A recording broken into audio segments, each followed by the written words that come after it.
Hello, hello, hi.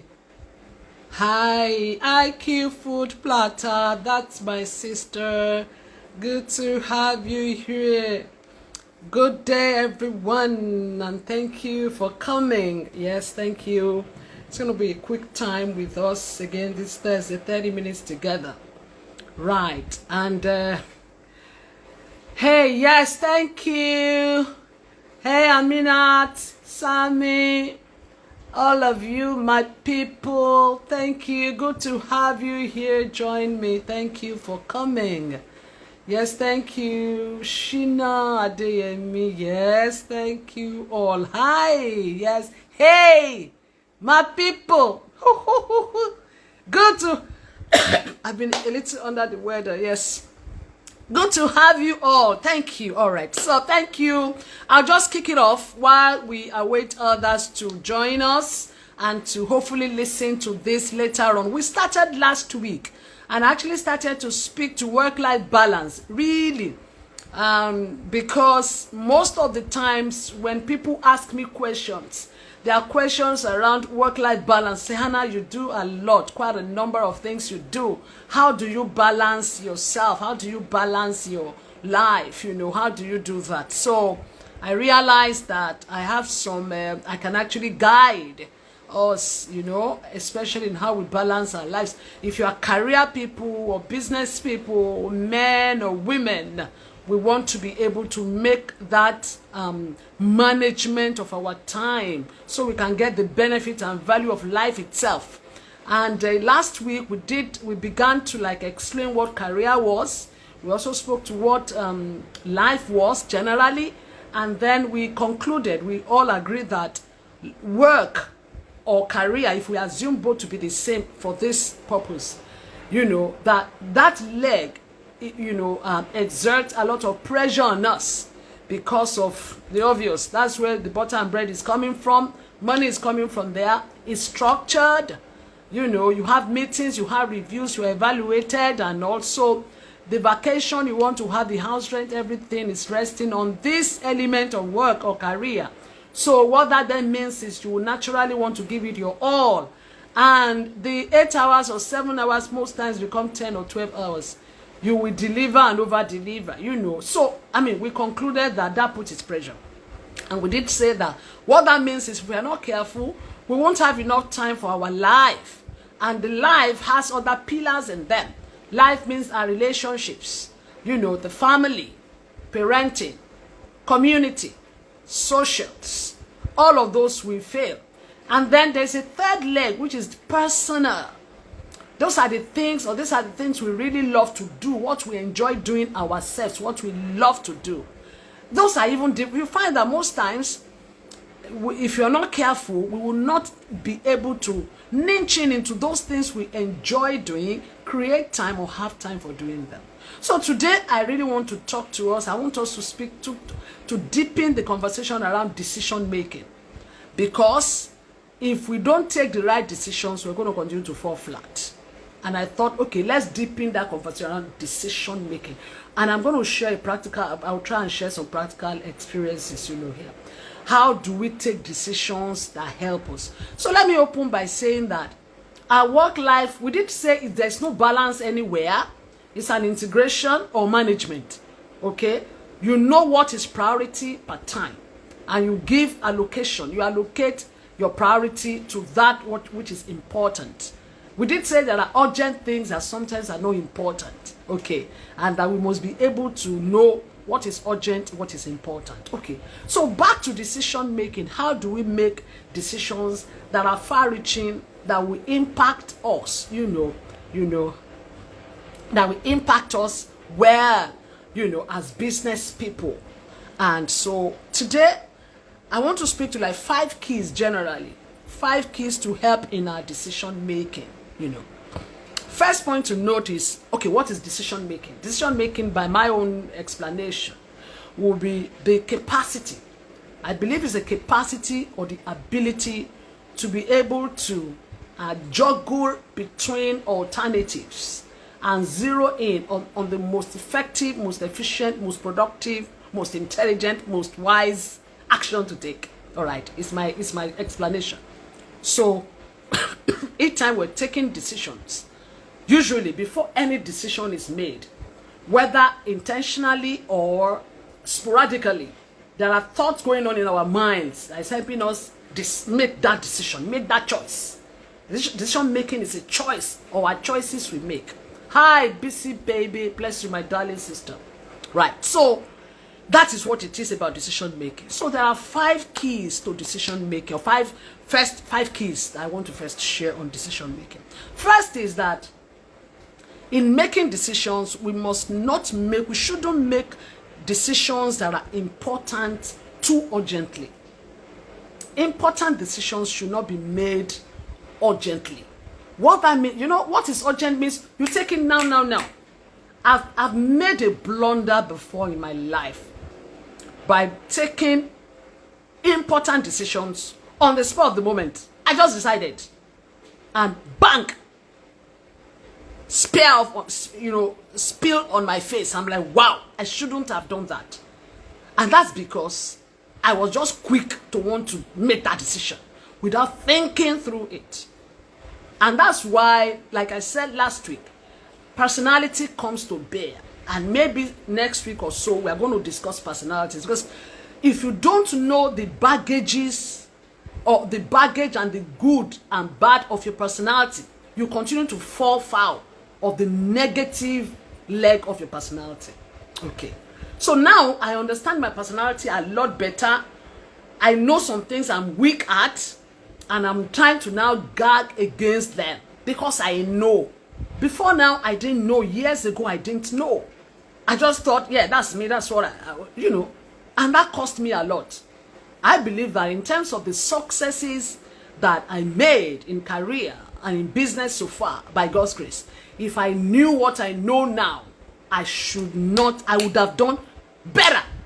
And that's what I don't want you to make these mistakes that I made. So if it's an important decision, yes, Agbons, you're very right. Important decisions, don't take it urgently. Stall it. Put 1 or 2 things in place and say you're going to come back. Very important, okay? So you don't regret. It's better you have not given an answer. They are waiting on you than you already have spoken. It becomes difficult to retract your position. It puts you at a very tight corner. Whereas, if you have not answered, you've not answered. They are still waiting on you. They can begin to mount pressure and say, I'm going to come back. I'll get back. So, if you also understand negotiation, another tool is one of the tools when you are negotiating. You can stall the conversation. So, that's the very... Don't make important decisions urgently. Right. Number 2, don't make urgent decisions rashly. And don't delay them. Okay, so when the decision should be urgently made, don't be rash and don't also delay. Remember, urgency means it has time element around it now. For example, there's a medical situation, or the decision has to be made in the next 24 hours, in the next 2. That's not the time to begin to ask for all the evaluations, the analysis, all the situation report, all the economic indices, the indicators, the fabricate, whatever those things are. That's not the time. There are some decisions that are urgent. For example, a bid. You're making a bid. The company says, the client says, it's a bid. We're going to close it by 12. 12, we're closing. And by 11 o'clock, that's when you are now asking your team to go and bring all the analysis that they did and all. And it's 12, you have to... Once it's 12 o'clock, the company is going to close the bid on you. That's an urgent decision. When it's urgent, don't delay it. Whatever facts you have at that point, take it and trust God and then go ahead with it. So when it's urgent, don't make it rashly. Rashly means you have not beforehand secured sufficient information to help you take those decisions. In essence, every decision you make is sitting on what you know currently, or what time we allow you know more, gather more before taking the decision. So if you are very bereft, or what's the word now? What's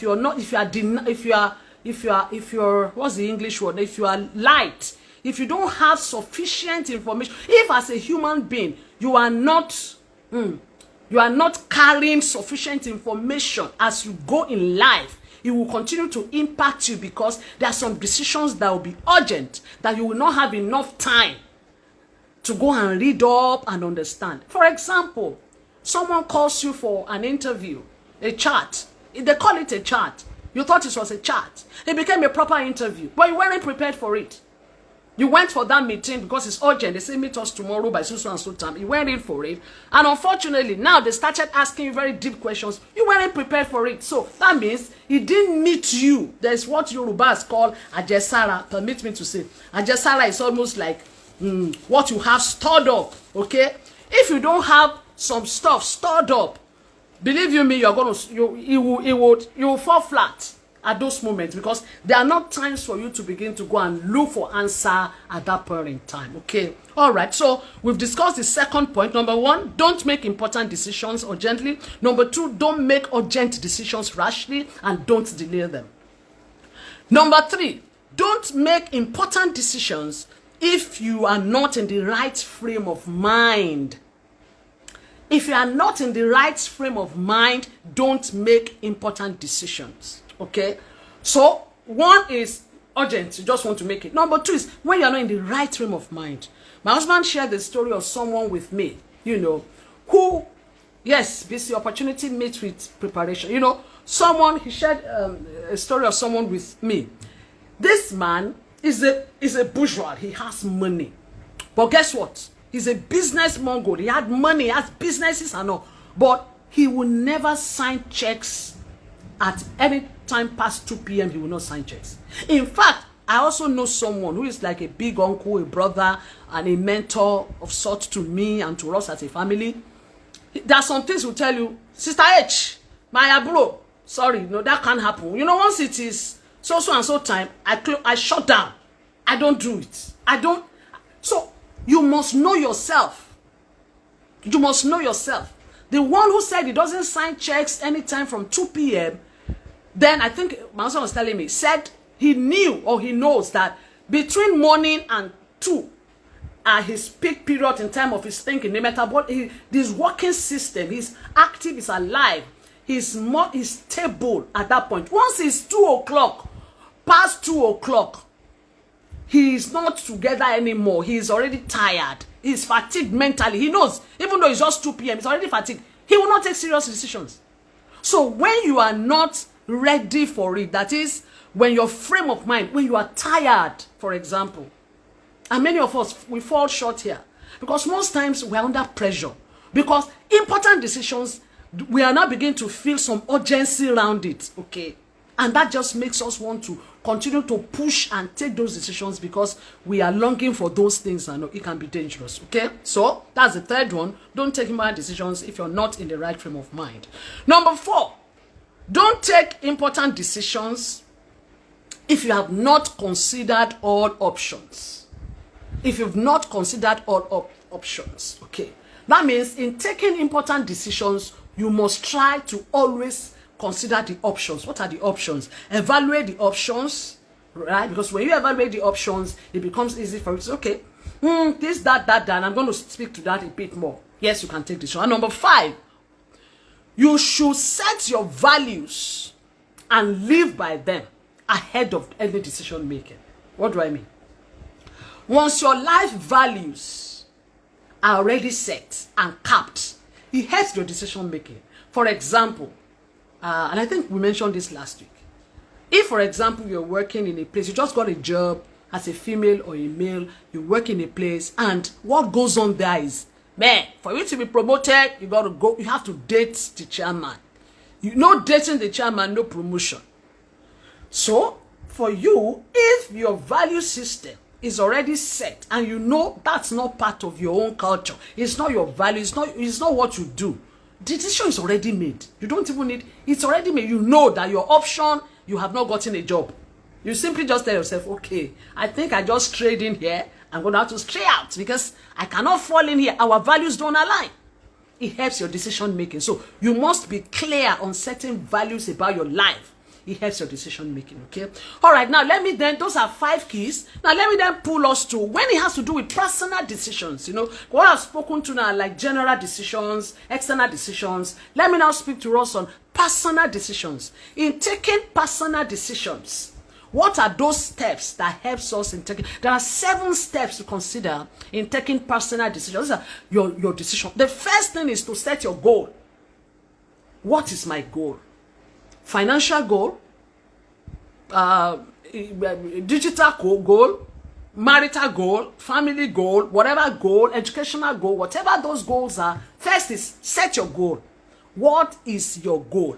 Once you specify the goal, you already started, you know, that process. Number 2, then you gather information. Information that's relevant information that is, you know, attuned to the goal you want to achieve. For example, what example can I give now? For example, if I say now, Hannah, I want to have 1 million people, you know, engage me on Instagram.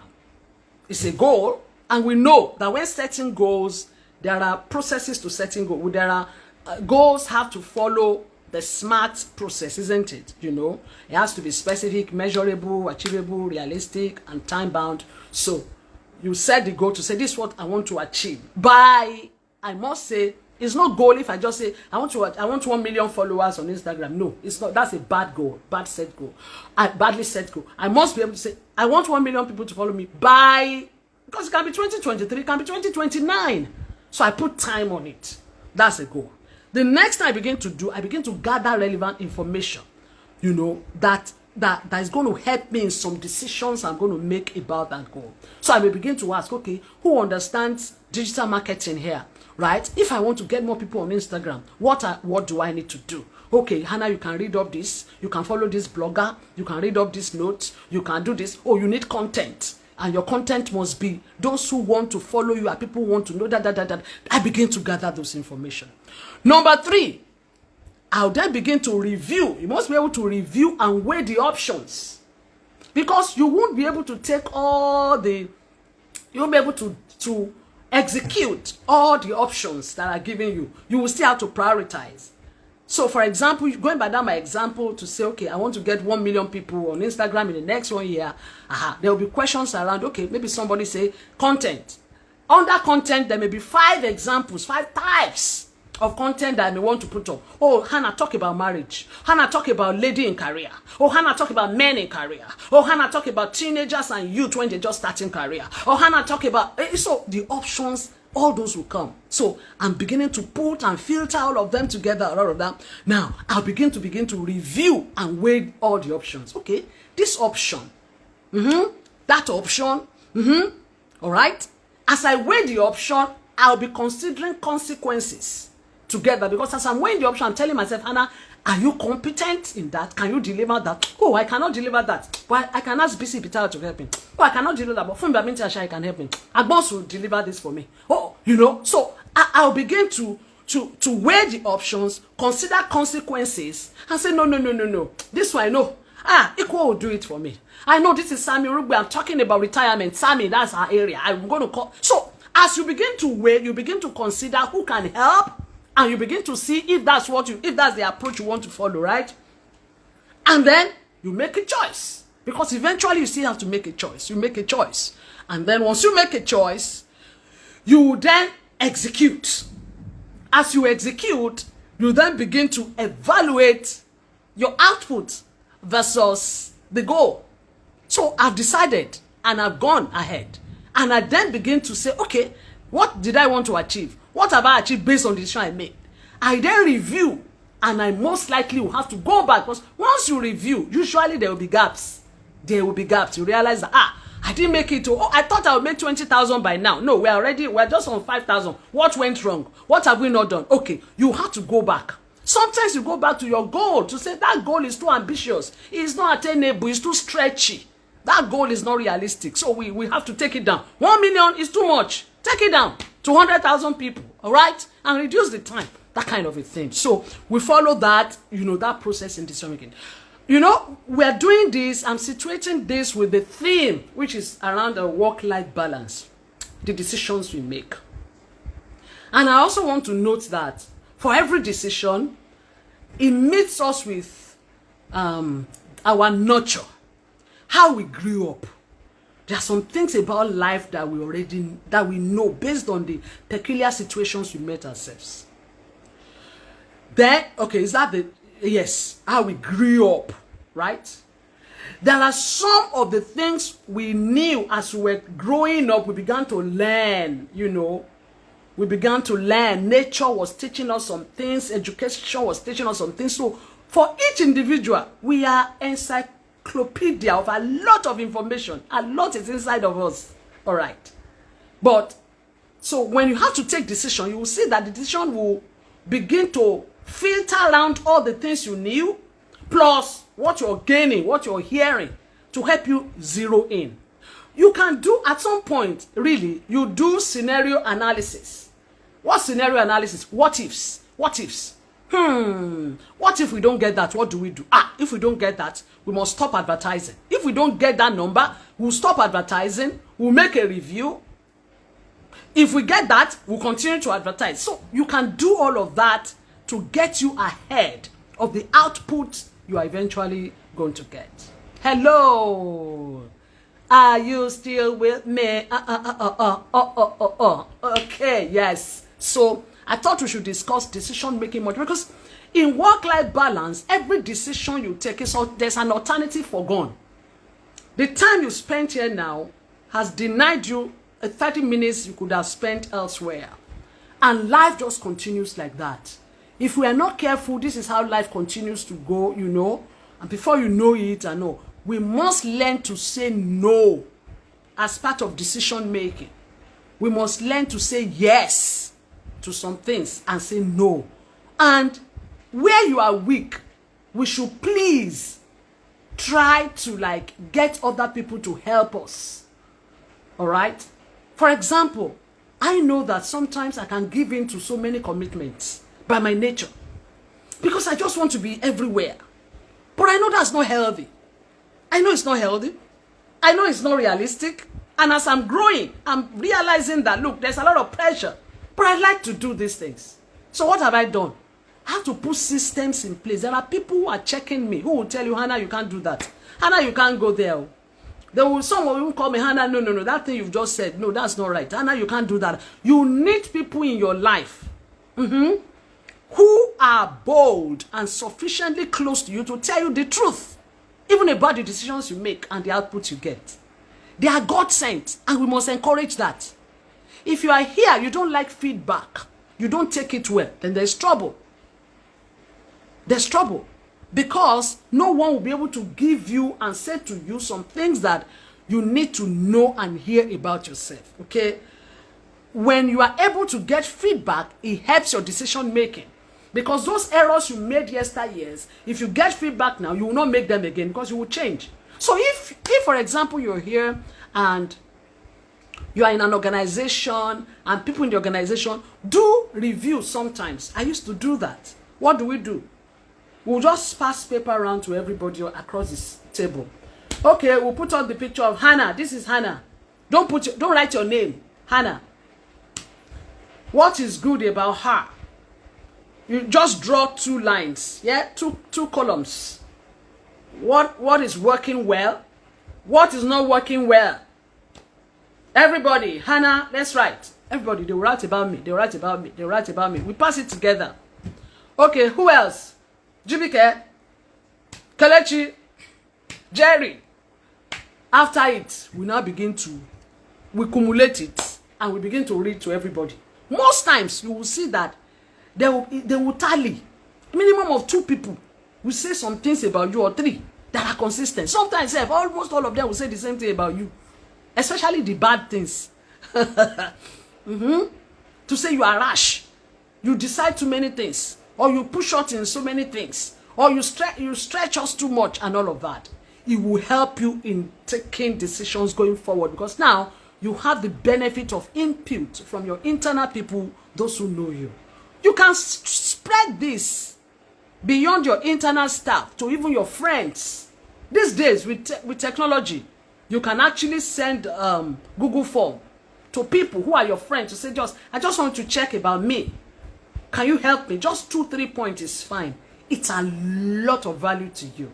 It's a lot of value to you. We must be open to that. All right. Okay, as I just begin to round up today, even though I'm trying to now look at my time. I'm trying to look at my time. I don't have a timepiece here. Okay. Somebody help me. What is the time?